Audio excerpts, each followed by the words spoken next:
ሰላም ጤና ይስጥልኝ። እንደምንከረማችሁ ጋስፕሎስ ማሂ ቤተሰቦች ኢትዮጵያውያን ኤርትራውያን ይህንን የአማርኛ ቋንቋ የምትሰሙ ሁሉ ከጌታችንና ከመድኃኒታችን ከኢየሱስ ክርስቶስ የሆነው ሰላም በያላችሁበት ይሁን።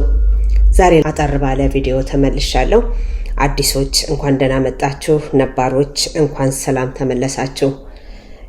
አዲስ ለሆናችሁ ዛሬ ለመጀመሪያ ጊዜ ለምታዩኝ መሀሌት እባላለሁኝ። በእግዚአብሔር ፈቃድ ከተለያዩ የሞት አደጋዎች ድኜ በጌታችን በመድኃኒታችን በኢየሱስ ክርስቶስ ፈቃድ ቃሉን እንድመሰክር እየተጠራው ከቤት እያንደባለለ ከሚወስድ የውሃ ጎርፍና አጥንት ከማያስተርፍ የመኪና አደጋ ተርፌ ቃሉን ይዤ እንደወጣ የተጠራው የእግዚአብሔር ልጅ ነኝ። አዲሶች እንኳን ደህና መጣችሁ በድጋሚ እያልኩኝ ዛሬ የምናየው ወደ ኤፌሶን ሰዎች ምዕራፍ 1 ነው። ብዙ ጊዜ እንድናዳምጠው አደርግና በዛ ላይ ገለጻ ሰጣለሁ። ብዙ ሰው መጠራቱን የማያውቃለ ተጠርቶ ደግሞ ብዙ መከራዎች ሲበዙበት በዛ መከራ መካከል እኔ እግዚአብሔር ቢጠራኝ እኔ እግዚአብሔር ከኔ ጋር ቢሆን ይሄ ሁሉ ፈተና አይደርስብኝም የሚል ብዙ ሰው አለ። ነገር ግን እግዚአብሔር ከፈተና ትድናላችሁ አላለም። በፈተናችሁ ውስጥ ነው ያለው እነ ዳንኤልን ከሳት ያወጣ አምላክ በሳት ውስጥ እሱ ተገኝቶ የሚያድን አምላክ እንጂ መከራ አታልፉም አላለም። መከራ ይበዛባቸዋል ነው እንደውም ያለው አይደለ? እና ዛሬ ብዙ ሰዎች ተጠርተው ነገር ግን መጠራታቸውን ካለማወቃቸውም ካለመገንዘባቸውም የክፉ ነገር የክፉ ስራ በሙሉ የሚገዳደራቸውና የሚያስቸግራቸው ስላልተጠሩ ወይንም ከእግዚአብሔር ጋር ግንኙነት ስለሌላቸው ይመስላቸዋል። ከእግዚአብሔር ጋር ግንኙነት ካላችሁና እግዚአብሔር አምላክ ለስራ የመረጣችሁ ከሆነ መመረጣችሁን የሚያውቅ ሰይጣን ፈተናን ያመጣል። እግዚአብሔር እኔ አልፈትንም ይላል። ያዕቆብ ላይ አይታችሁት ከሆነ 1:13 ላይ እግዚአብሔር በምንም ነገር ሰውን እንደማይፈትን ይነግረናል። ነገር ግን ሰይጣን ደግሞ ፈታኛችን ሁልጊዜ አለ። ለምንድን ነው ስለ ሰይጣንና ስለ እግዚአብሔር የምታወሪ ቢባል አንድ ሰው ጠላት እንዳለው ካላወቀ ይጠነቀቃል። ጠላት እንደሌለው ከሆነ ግን የሚጠነቀቀው ነገር የለም ማለት ነው። ስለዚህ ጠላታችን እንዳለ እያሳወቅን መከላከያችንን እንገልጻለን ማለት ነው። አልተጠራሁኝም የሚሉ ሰዎች አሉ። በእውነት ትልልቅ ጥሪ ያላቸው ሰዎች ማለት ነው። ራሳቸውን አልፈው ሰው ሊያድኑ የሚችሉ፣ ራሳቸውን አልፈው ለሌላ እጅ መሆን የሚችሉ፣ ራሳቸውን አልፈው በብዙ ነገር ለሌሎች ብርሃን መሆን የሚችሉ የውር መሪ የሚባሉ ሰዎች አሉ። ነገር ግን ይጠሩ አይጠሩ ምን ይሁን የሚያውቁት ነገር የለም። ለምን? ሰይጣን ላይፋቸውን ከልክ በላይ ቢዚ አድርጎ ወጥሮ ስለያዛቸው ማለት ነው። እንደው መከራ እንዳለባቸው ነው። ነገር ግን እግዚአብሔር እስቲ ሰዎችን መቼ ነው የሚጠራው? ከመቼ ነው አንድ ሰው በእግዚአብሔር ከተጠራ የሚጠራው ነው የሚለው በመጽሐፍ ቅዱስ አስደግፈን ዛሬ አብረን እናያለን። መጀመሪያ አብረን እናዳምጣለን። ከዛ በአንድ በሁለት ነገር ላይ ስለመጠራት መቼ እንደጠራ መቼ እግዚአብሔር እንዳቀደ ነገር ግን እግዚአብሔር አቅጃለሁና ይሄ ያለብሽ አይደለም የሚለው በሆኑ ነገሮች ውስጥ አስገብቶ ተምረን ያንን የተማርንበትን ነገር የሰበሰብነውን ነገር ያለፍንበትን ነገር ያደርግና በመረጠን ቦታ ላይ አንድ ቀን ያደርሰናል ማለት ነው። አብራችሁን ቆዩ፣ አብረን እናዳምጥ። ወደ ኤፌሶን ሰዎች ምዕራፍ 1 ምን ይላል? ኤፌሶን ምዕራፍ 1 በእግዚአብሔር ፈቃድ የኢየሱስ ክርስቶስ ሐዋርያ የሆነ ጳውሎስ በኤፌሶን ላሉት ቅዱሳን በክርስቶስ ኢየሱስም ላሉት ምእመናን ከእግዚአብሔር ከአባታችን ከጌታም ከኢየሱስ ክርስቶስ ጸጋና ሰላም ለእናንተ ይሁን።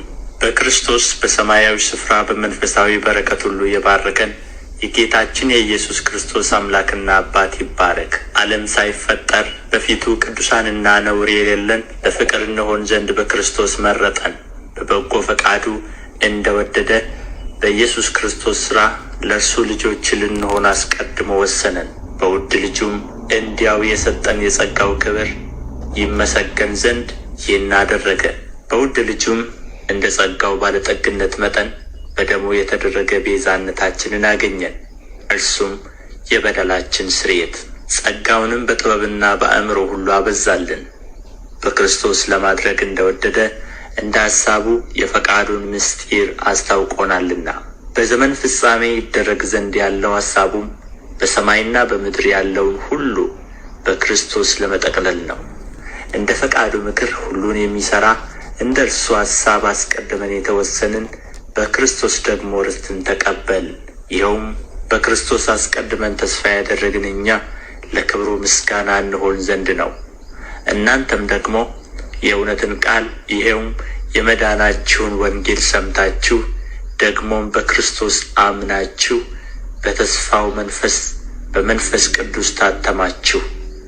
እርሱም የርስታችን መያዣ ነው፣ ለእግዚአብሔር ያለውን ሁሉ እስኪዋጅ ድረስ ይህም ለክብሩ ምስጋና ይሆናል። ስለዚህ እኔ ደግሞ በእናንተ ዘንድ ስለሚሆን በጌታ በኢየሱስ ስለማመንና ለቅዱሳን ሁሉ ስለሚሆን መውደድ ሰምቼ ስለ እናንተ እያመሰገንሁ ስጸልይ ስለ እናንተ ማሳሰብን አልተውም። የክብር አባት የጌታችን የኢየሱስ ክርስቶስ አምላክ እርሱን በማወቅ የጥበብና የመገለጥን መንፈስ እንዲሰጣችሁ እለምናለሁ። ይህም የልባችሁ ዓይኖች ሲበሩ የመጥራቱ ተስፋ ምን እንዲሆን በቅዱሳንም ዘንድ ያለው የርስት ክብር ባለጠግነት ምን እንዲሆን ለምናምንም ከሁሉ የሚበልጥ የኃይሉ ታላቅነት ምን እንዲሆን ታውቁ ዘንድ ነው። ክርስቶስንም ከሙታን ሲያስነሣው ከአለቅነትና ከሥልጣንም ከኃይልም ከጌትነትም ሁሉ በላይ በዚህ ዓለም ብቻ ሳይሆን ነገር ግን ሊመጣ ባለው ዓለም ደግሞ ከሚጠራው ስም ሁሉ በላይ በሰማያዊ ስፍራ በቀኙ ሲያስቀምጠው በክርስቶስ ባደረገው ሥራ የብርታቱ ጉልበት ይታያል።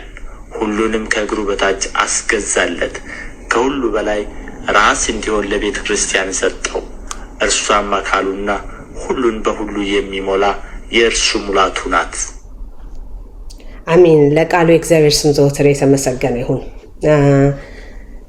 በጠቅላላ ነገር መጽሐፍ ቅዱስን ብትሰሙልኝ ደስ ይለኛል። ከ3 ደቂቃ ያላለፈ ነገር ስለሆነ ማለት ነው። ሰዎች መቼ አስቀድመው በእግዚአብሔር እንደሚጠሩ የምናይበት ነው። 4 ላይ እንዲህ ይላል፣ ዓለም ሳይፈጠር በፊቱ ቅዱሳን ነውር የሌለበት በፍቅር እንሆን ዘንድ በክርስቶስ መረጠን። መመረጥ አለ ማለት ነው። በክርስቶስ መረጠን መቼ? ዓለም ፋውንዴሽኑ ሳይሰራ እግዚአብሔር ሰማይን ሰማይ ሁን ምድርን ምድር ሁን ሳይል ማለት ነው። ሳይል በክርስቶስ ኢየሱስ መረጠን ይላል። እግዚአብሔር በአንድ ነገር ሳያሳልፍ አንድ ቦታ ላይ አያስቀምጥም። ሳያስተምር አያስወጣም። ሳይናገር መንገድ ሳያስይዝ የምናልፍባቸው ነገሮች ትምህርት ቤት ሳይሆኑ ዝም ብሎ ልክ ለልጆቻችን መኪና ገዝተን መንጃ ፈቃድ ሳይኖራቸው ይጠን አንሰጥም አይደለ?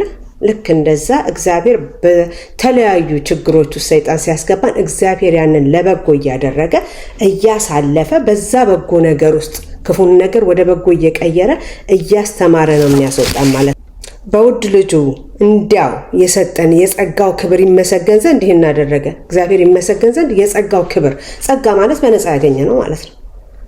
ለዚህ ነው ብዙም አብዝተን ማናየው። በጸጋ የተሰጠን ነው። በማመን በጸጋ በመውደድ ስለ ፍቅር የተሰጠን ነገር ነውና በልጁ ይህንን አደረገ። እግዚአብሔር ይመሰገን ዘንድ በጸጋ ሰጠን፣ በእኛ ልፋትና ድካም ሳይሆን ማለት ነው። ምን በተመለከተ ደግሞ አንድ እህታችን እንደዚህ አይነት ቅርበት ያላቸው ሰዎች እንደዚህ አድርገው ቢበድሉን መተው ማንችልባቸው ሁኔታዎች አሉ። እንደ ህመሙ መጠን፣ እንደ በሽታው መጠን፣ እንደ መቁሰሉ መጠን ይበልጣል ነው መሰለኝ ያልሽኝ አይደል?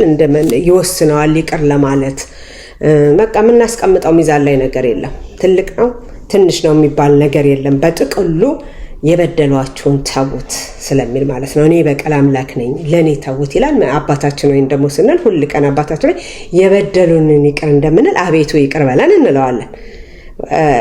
ካልሆነ ውሸታሞች ነን ማለት ነው። አቤቱ ይቅር በለን የበደሉንን ይቅር እንደምንል ካልሆነ ግን ይቅር እንደማንባል ነግሮናል ራሱ። ስለዚህ ይቅር ካላላችሁ ይቅር አትባሉም ይላል መጽሐፍ ቅዱስ። ቤዝዶ መጽሐፍ ቅዱስ የምንሄድ ከሆነ ሁልጊዜ እውነት አለው ማለት ነው። መጽሐፍ ቅዱስ አንብበን የሚለውን ነው ማድረግ የምንችለው። ይቅርታ ማለት ትንሽ የሚከብድ ከሆነ እንደ ዝምድናቸው እንደ ቅርበታቸው በጥቃትሽ ጊዜ እንደ መድረሳቸው አልደርሰው ቢሆን ወይንም በጥቃትሽ ላይ ጥቃት ጨምረው ቢሆን ክፋትን አድርገው ቢሆን ምን ብለው ይህን ሁሉ ተሰበስቢውና እግዚአብሔር አምላክ በብዙ እንዲባርከሽ በብዙ እንዲያስብሽ ከፈለግሽ እነዚህን ነገሮች በይቅርታ እንድትተይ እመክራለሁ ማለት ነው። ግን የቅርብም ሆነ የሩቅ እግዚአብሔር የይቅርታ አምላክ ስለሆነ ይቅር ማለት ግድ ይላል ማለት ነው። አብራችን ስለቆያችሁ ከልብ እያመሰገንኩኝ ሮብን በኦዲዮ ቅዳሜን ደግሞ በቪዲዮ ተመልሼ እስካያችሁ ድረስ መልካም ዕለተ ቅዳሜ ይሁንላችሁ። ሰላም ቆዩኝ። ሰላም ያገናኘን።